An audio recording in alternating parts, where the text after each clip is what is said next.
What's up guys, Ergor here again with the final Last Epoch Season 2 Hype Week blog post. Today's blog will be going over a few quality of life changes coming to the game in Season 2. This one is going to be a bit shorter as there isn't as much to go over today, so instead of giving an overview first, I'm just going to jump straight into it. First off, we have what is probably going to be the big winner for this blog, which is Mastery Respecialization. The same NPC that we go to in the end times to reset our passives will now be able to change our mastery for us too. This will have a gold cost associated with it, and in the example they showed, it looked to be about 1 million gold, but we don't know if there's any sort of scaling to that, which, I mean, I would imagine it probably scales with level, but we'll just have to see once the patch comes out.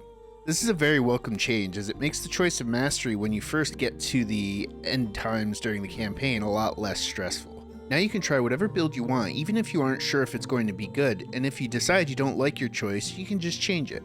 This is honestly something I think that every ARPG that uses the subclass system should have as an option, just for flexibility's sake. Next up is a change to the Eternity Cache crafting system. For those who are newer to the game and aren't sure what that system is, it is the crafting system available at the end of the Timeless Sanctum dungeon run that allows you to craft exalted affixes from an exalted item onto a unique item that has legendary potential. The number of affixes copied being equivalent to the amount of legendary potential on the item.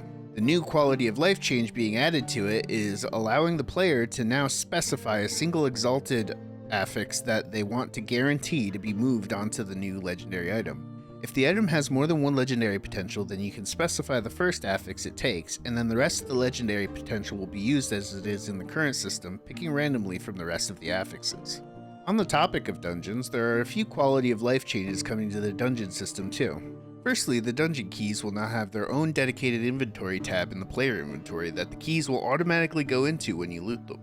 There will now also be a number of additional uses for all the extra keys we tend to wind up getting, including trading 3 dungeon keys for a portal charm, and if you die in the dungeon you can expend another dungeon key to respawn in the same dungeon instead of having to start from the beginning.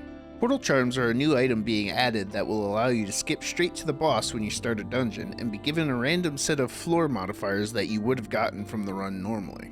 In addition to portal charms, there will also be scale charms that can be dropped as loot, which are used when you start a dungeon to add a bunch of loot lizards into the dungeon, which sounds pretty fun. Loot lizards are always fun to chase down and kill. It was also mentioned that the dungeon layout generation is being improved to make it more enjoyable to play through and to have less dead ends. I wasn't really the biggest fan of running dungeons in past seasons, but it wasn't really a mechanic you can avoid if you want to make powerful items, so I'm looking forward to the experience feeling a bit smoother. And now if I still don't like the mechanic, I can just funnel my extra keys into portal charms and then just deal with the bosses. The player's inventory will now automatically sort crafting materials, woven echoes, and dungeon keys that you loot into their respective dedicated tabs, which will remove the annoyance of having your inventory fill up with runes and shards and constantly having to open your inventory and click the transfer material buttons in the middle of running echoes. When you die in an echo, any loot near your character will now be brought with you to the monolith hub. This will be nice for a situation where you kill a timeline boss and then a harbinger spawns and you happen to lose to the harbinger and you weren't able to take the time to loot the items from the first boss because you were busy fighting the harbinger. You at least won't lose the gear you technically already earned when this happens now. When you use the early game item faction unlock in the Keeper's Camp that becomes available to secondary characters after you've chosen an item faction on at least one character, you will now be given the waypoint to fast travel to the faction hideout for the one you chose. This will not be connected to the adjacent zones until you reach them normally through the campaign, so it won't be able to be used as a campaign skip. Going forward in Season 2, when you complete a normal timeline in the Monolith, the new timeline that was unlocked for completing it will also be unlocked for all future characters in the current season. Each character will still need to complete one level 90 timeline before they gain access to empowered monoliths though.